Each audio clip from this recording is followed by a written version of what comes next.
Welcome dear rockers, कैसे हैं आप सभी बताइए। आइए देखते हैं मॉन्स्टर सीरीज का पार्ट 34। पिछले पार्ट्स के लिंक्स डिस्क्रिप्शन में है, उनको जाकर देखिए क्योंकि बहुत ही बढ़िया सीरीज है। पिछले पार्ट के एंड में हमने देखा कि जे मेयर इलेक्शन जीत गया है और पदवी की शपथ लेने से पहले टीवी पर उसके सारे इलीगल कामों का एविडेंस दिखाया गया था, पर इस बात से बेखबर वो शपथ लेने भी चला गया था। लेकिन वहाँ पर उसका सामना ली से हुआ, जिसने कहा कि तुम जेल जाओगे। बस दोस्तों, इतने में पुलिस आकर जे को अरेस्ट कर लेती है क्योंकि उसने इलेक्शन कमीशन के रूल्स के अगेंस्ट रिश्वत देकर एक इंडिपेंडेंट कैंडिडेट को अपनी पार्टी में शामिल करवा लिया था। तो इस पार्ट में पुलिस जे को अरेस्ट करके लेकर जाती है तो मीडिया वाले उससे सवाल करते हैं कि आप पर लगा हुआ इल्जाम किस हद तक सच है, बताइए। जे कहता है, जो भी कोई इस देश की जनता की भलाई करने की कोशिश करता है ना, तो जलन के मारे कुछ लोग उस पर लांछन लगाने की पूरी कोशिश करते हैं। मेरे साथ भी यही हुआ है, पर मैं खुद को बेगुनाह साबित करके रहूंगा क्योंकि वही सच है। एंड दोस्तों, तब जीना आती है जिसको देखकर जे चौंक जाता है। जिना कहती है, क्यों मिस्टर जे डर गए क्या? मैं भूत नहीं हूँ। तुमने मुझे मारने की कोशिश जरूर की थी, लेकिन मैं बच गई, देखो। और अब देखो मैं तुम्हारा क्या हाल करती हूँ। जे भी कहता है कि मुझे पता है तुमने और ली ने मिलकर मुझे इसमें फंसाया है। मेरे खिलाफ उठ खड़े होने की हिम्मत सिर्फ तुम में और ली में है, और मेरा पावर क्या है ये मैं जल्द ही बताऊंगा तुम सबको। टीवी पर दोस्तों ये खबर देखकर चेयरमैन की वाइफ कहती है, ये जिना इतना कुछ करेगी मैं सोच भी नहीं सकती थी। नाथन कहता है कि मम्मी, ये बहुत ही अच्छा मौका है। जे के बिना एंड्रयू कुछ भी नहीं है, इसलिए हम अब उसको आसानी से इस डोडो ग्रुप से निकाल सकते हैं। तभी नाथन का असिस्टेंट कहता है कि एंड्रयू ने कुछ शेयर होल्डर्स की एक सीक्रेट मीटिंग बुलाई है। चेयरमैन की वाइफ कहती है, इससे पहले कि उसकी मीटिंग हो, हम एक सीक्रेट मीटिंग बुलाएंगे जिसमें हम एंड्रयू को डोडो ग्रुप से बाहर करने का फैसला लेंगे।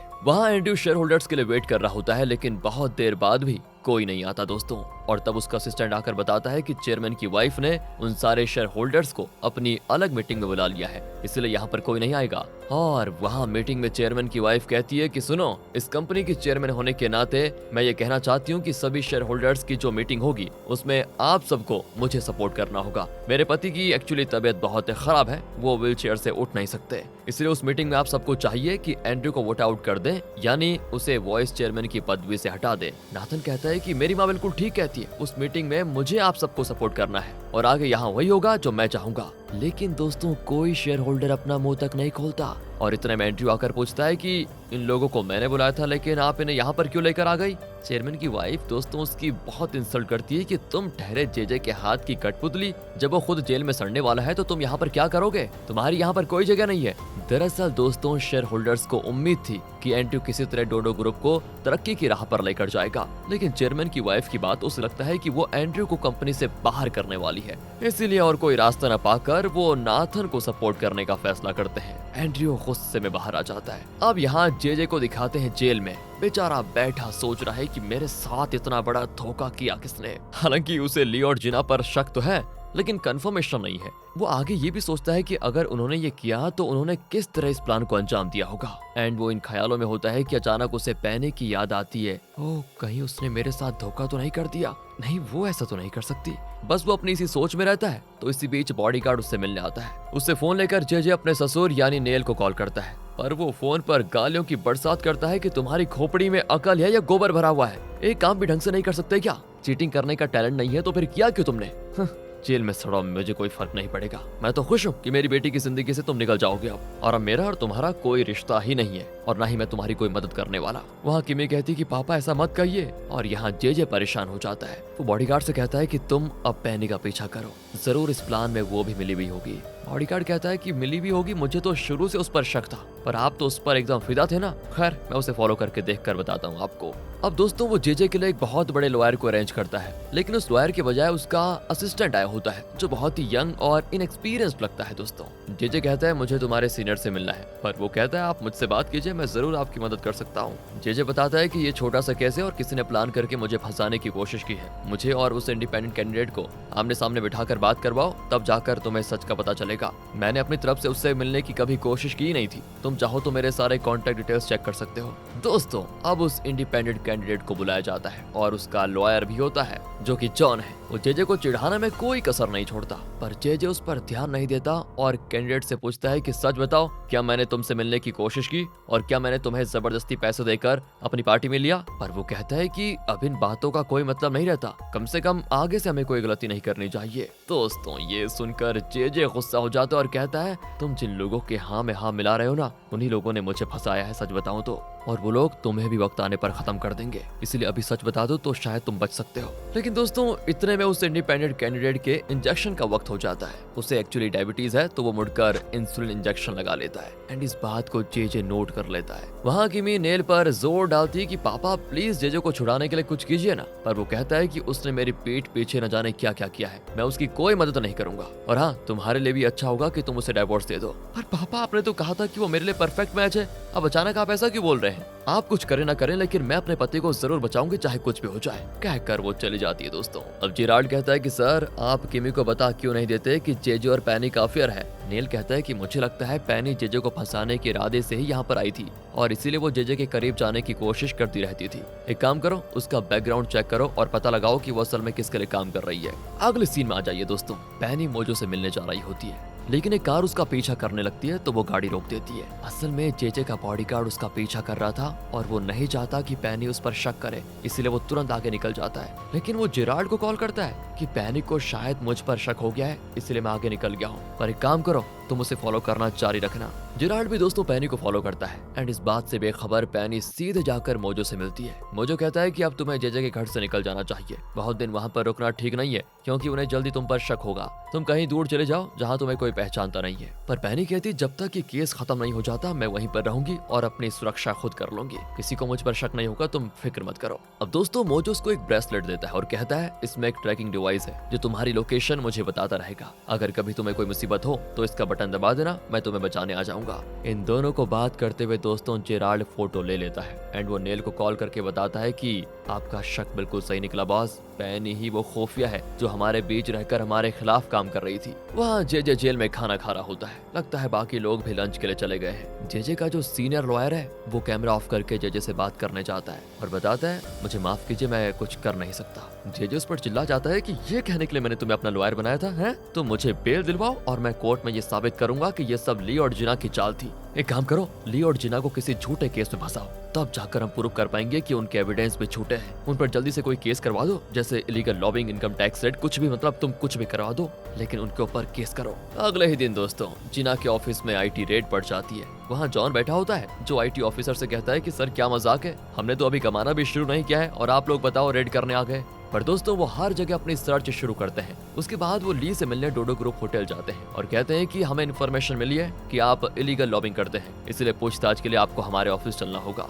एंड ली चुप थोड़ी न रहने वाला था, वो तुरंत अपने पापा को यानी अपने ऑर्गेनाइजेशन के बॉस को कॉल करके कहता है आप चाइना में किसी बड़े आदमी से बात कीजिए और हमें इस प्रॉब्लम से बाहर निकलवाइए। फिर वो ली को पूछताछ के लिए लेकर जाते हैं तो बीच में जेजे आ जाता है क्योंकि उसको टेम्पररी बेल मिल गई थी। कुछ दिन बाद कोर्ट में उसका केस चलेगा। वो अकड़ कर ली से कहता है कि बेटा तुम्हें क्या लगा मैं तुम्हारा वो पुराना भोला भाला अंकल हूँ जो जेल में पड़ा सड़ जाएगा? अब मैं बहुत पावरफुल बन चुका हूँ, शायद तुम जानते नहीं। इतने में लॉयर के कान में उसका असिस्टेंट कुछ कहता है और वो ली से कहता है सॉरी सर, लगता है ये लोग गलती से आपको पकड़कर पूछताछ के लिए लेकर आ गए। जेजे चौंक जाता है कि ये क्या कह रहे हो और अब ली अपना डायलॉग शुरू करता है कि इसे कहते हैं असली पावर। तुमने क्या मुझे वो पुराना मासूम और अंधा ली समझ के रखा हुआ है जो तुम्हारी वजह से जेल गया? ये मेरा नया अवतार है अंकल जी, इस गेम को तो मैं ही जीतूंगा, कहकर वो चला जाता है। दोस्तों जेजे की चिढ़न दोस्तों नेक्स्ट लेवल पर हो जाती है, लेकिन उसका लॉयर कहता है कि सर चाइना के बहुत पहुंचे हुए आदमी का फोन आया था इसलिए हमें इसे छोड़ना पड़ा, अगर हम इससे पूछताछ करेंगे तो हम पर ही शक होगा। जेजे को लेने बॉडीगार्ड और पैनी आए होते हैं। पैनी कहती है मुझे माफ कीजिए, मुझे और सावधान रहना चाहिए था। जेजे कहता है नहीं इसमें तुम्हारी कोई गलती नहीं है, हम दोनों को ही सावधान रहना चाहिए था। फिर दोस्तों वो घर पर आते हैं तो नेल जेजे को अकेले में ले जाकर कस के चाटा मारता है पहले। जेजे भी एकदम चौंक कर कहता है कि हाँ आपका गुस्सा जायज है। नील कहते हैं मैंने तुम्हें कितनी बार समझाया कि इस इलेक्शन में गलती से भी चीटिंग मत करना, पर तुम नहीं माने ना। एंड अब वो जेजे को एक कवर देता है जिसके अंदर कुछ फोटोज होते हैं जिनसे साफ साफ पता चलता है दोस्तों कि पैनी मोजो से मिलने गई थी और वही यहाँ की सारी इन्फॉर्मेशन मोजो के जरिए ली को दे रही थी। बस अब जेजे प्लान करता है कि हम पैनी को नहीं बताएंगे कि हमें उसकी असलियत पता चल चुकी है, इसकी बजाय हम जानबूझकर उसे गलत इन्फॉर्मेशन देंगे और वो ली को वही गलत इन्फॉर्मेशन देगी। ऐसा करके वो अनजाने में हमारी मदद कर रही होगी और उसे पता तक नहीं चलेगा। टीवी पर दिखाते हैं कि जेजे के केस में सच्चाई का पता लगाने के लिए एक स्पेशल लॉयर अपॉइंट किया जाएगा और अगर उसने साबित कर दिया कि वाकई में जेजे ने इलेक्शन रूल्स के खिलाफ जाकर दूसरे कैंडिडेट को रिश्वत दी तो जेजे को कड़ी सजा मिलेगी। ये सब कुछ देखकर टीवी पर ली फैसला करता है कि फिलहाल तो नेल जेजे का साथ दे रहा है, पर अगर हमने किसी तरह जेजे से नेल का सपोर्ट छीन लिया तो जेजे को आसानी से गिरा पाएंगे। दोस्तों वो नेल के साथ मीटिंग करता है और कहता है जेजे गलती पे गलती किए जा रहा है, इसलिए मैं चाहता हूँ कि आप उसका साथ ना दें। अगर आपने मेरा कहा माना तो अगले प्रेसिडेंट इलेक्शन में मेरा पूरा सपोर्ट आपको मिलेगा और मेरी पहुंच कितनी ऊंची है ये तो अब तक आप जान ही गए होंगे। वैसे दोस्तों एक तरफ तो नेल प्रेसिडेंट की पदवी के नाम से ललचा जाता है, लेकिन फिर भी कहता है कि तुम कुछ भी कह लो, मैं जेजे का साथ नहीं छोड़ सकता, मैं हमेशा उसी को सपोर्ट करूंगा। कोई बात नहीं, आगे आपकी मर्जी सर, ये कहकर ली और मोजो बाहर निकल जाते हैं। मोजो पूछता है क्या तुमने जो कहा वो सच था? अगर नेल तुम्हारी बात मान जाता है तो क्या तुम प्रेसिडेंट इलेक्शन में उसको सपोर्ट करोगे? ली हंसता है कि मैंने तो यूं ही कह दिया। ऐसे हरामखोर और रिश्वतखोर लोगों के हाथ में अगर इस देश की जिम्मेदारी सौंपेंगे तो सोचो पूरे मुल्क को डुबा कर रहेंगे ये लोग। यहाँ से सीधे प्रेस मीट को दिखाते हैं जहाँ नेल जेजे के सपोर्ट में कहता है कि चाहे कितने भी झूठे एविडेंस पेश किया जाए लेकिन मेरा दामाद जेजे उन सब से निकल कर आएगा और तब उसका असली और सच्चा रूप आपको दिखेगा कि वो कितना अच्छा इंसान है। दूसरी ओर दोस्तों सरकार की तरफ से एक लॉयर को सिलेक्ट किया जाता है जिसका अब तक कोई खराब रिकॉर्ड नहीं है और जो ईमानदार भी है। वैसे उस लॉयर को जेजे के केस को कोर्ट में पेश करना है जिससे पता चलेगा कि उस पर इल्जाम सही है या फिर गलत, और उस काम के लिए सरकार जिना को चुनती है। दोस्तों है ना इंटरेस्टिंग? तो यहाँ जेजे बार में पैनी के साथ ड्रिंक कर रहा होता है। वो बताता है कि वो इंडिपेंडेंट कैंडिडेट जेल में है और मैंने उसे वहीं मरवाने का फैसला किया है। पैनी चौंक कर पूछती है तो ये कैसे कर पाएंगे आप, वो भी जेल के अंदर?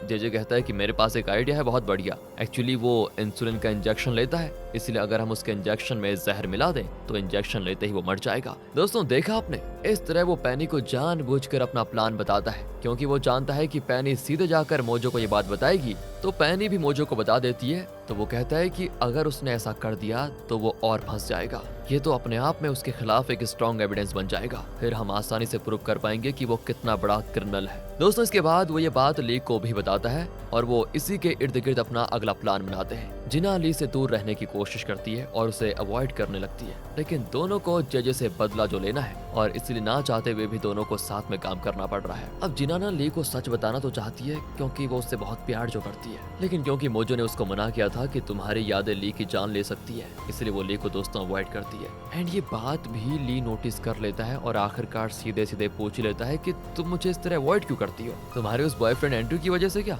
जिना कहती नहीं ऐसी कोई बात नहीं है, पर तुम मेरी पर्सनल बातों में दखल ना दो तो अच्छा ही रहेगा। ली कहता है देखो मुझे तुम्हारे पर्सनल मामलों में इंटरेस्ट तो है नहीं सच कह दूं, पर हाँ हम दोनों का मकसद एक है जेजे को मिटाना, इसलिए मैं तुम्हारे साथ ज्यादा वक्त बिताना चाहता हूँ, तुम्हारे साथ मिलकर जेजे के खिलाफ प्लान बनाकर। क्योंकि तुम हंसती हो तो मुझे भी खुशी होती है, पर मैं इसकी वजह नहीं जानता। तो अगर तुम मुझे अवॉइड नहीं कर रही तो आज रात मेरे साथ डिनर करोगी क्या? जिना की समझ में नहीं आता कि वो क्या कहे, क्योंकि ये बहुत ही ऐसी बात हो गई कि वो ना तो कह नहीं सकती। वो मोजो को एक नजर में देखती है कि अब क्या करो, एंड वो भी इशारे से समझाता है कि ठीक है जा लो, लेकिन हाँ इस बात का ध्यान रखना कि उसे तुम्हारे बारे में कुछ पता ना चले। चले दोस्तों अगले सीन में ली और जिना रेस्टोरेंट में बैठकर डिनर कर रहे होते हैं, तभी वहाँ पर सिंडी आ जाती है जो ली और जिना को साथ देखकर जलकर पूरी तरह राख हो जाती है। वो तुरंत एंड्रू को कॉल करके कहती है जिना तो तुम्हारी गर्लफ्रेंड है ना, तुमने उसे किसी के साथ ऐसे कैसे भेज दिया? यहाँ तुम्हें पता है ली और जिना हंस कर बातें कर रहे हैं, तुम आकर जिना को लेकर जाओ। पर दोस्तों एंड्रू कहता है कि देखो मुझे पता है वो दोनों जेजे के केस के बारे में डिस्कस कर रहे होंगे, तुम बेकार में मेरा सर मत खाओ,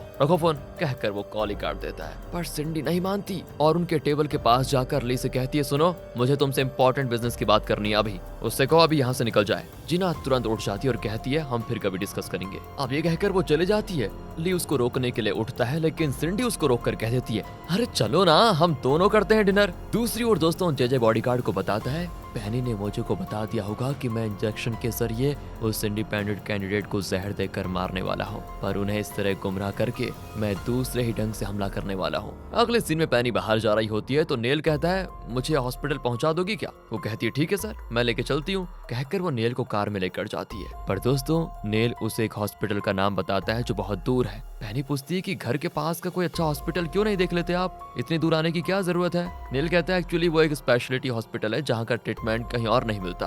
आखिर वो उस हॉस्पिटल पहुंच जाते हैं। वहाँ लोग भी बहुत कम होते हैं दोस्तों। नेल कहता है कि यहाँ सिर्फ वही लोग आते हैं जिन्हें रेयर डिजीज होते हैं, जो बहुत बीमार होते हैं मतलब। पेनी पूछती है कि ऐसे किस पेशेंट से मिलने आए हैं आप। नेल कहता है कि वो पेशेंट तुम हो, तुम्हारी तबीयत बहुत खराब जो होने वाली है। दोस्तों ये सुनकर पेनी को एहसास हो जाता है कि वो पकड़ी गई, उसकी असलियत अब इनको पता चल चुकी है। इतने में जेराल्ड और उसके कुछ आदमी पेनी को पकड़कर कमरे के अंदर खींच कर लेकर जाते हैं। असल में नेल को डर है कि पेनी कोर्ट में जेजे के खिलाफ कोई गवाही न दे दे, इसलिए उसने पेनी को पकड़कर यहाँ पर बंद करवाने का प्लान किया। वो उसे बेड के साथ बांध कर रखते हैं। नेल उसको एक फॉर्म दिखाता है जिस पर जबरदस्ती उसका फिंगरप्रिंट लिया गया था। नेल कहता है कि इसमें लिखा है कि तुम्हें बहुत ही खतरनाक बीमारी है और इसलिए तुम कहीं बाहर नहीं जा सकती और ना ही कोर्ट में जेजे के खिलाफ गवाही दे सकती हो। पेनी पूछती है क्या आप लोग मुझे जान से मारने वाले हैं। नेल कहता है कि ये तुमने क्या पूछ लिया, मैं जेजे जैसा जल्लाद थोड़ी ना हूँ जो तुम्हारी जान लूंगा, और हाँ तुम इस कमरे के बाहर कदम नहीं रख पाओगी। ये कहकर वो चला जाता है। पेनी दोस्तों चिल्लाती है, बड़बड़ाती है, वहाँ से निकलने की कोशिश करती है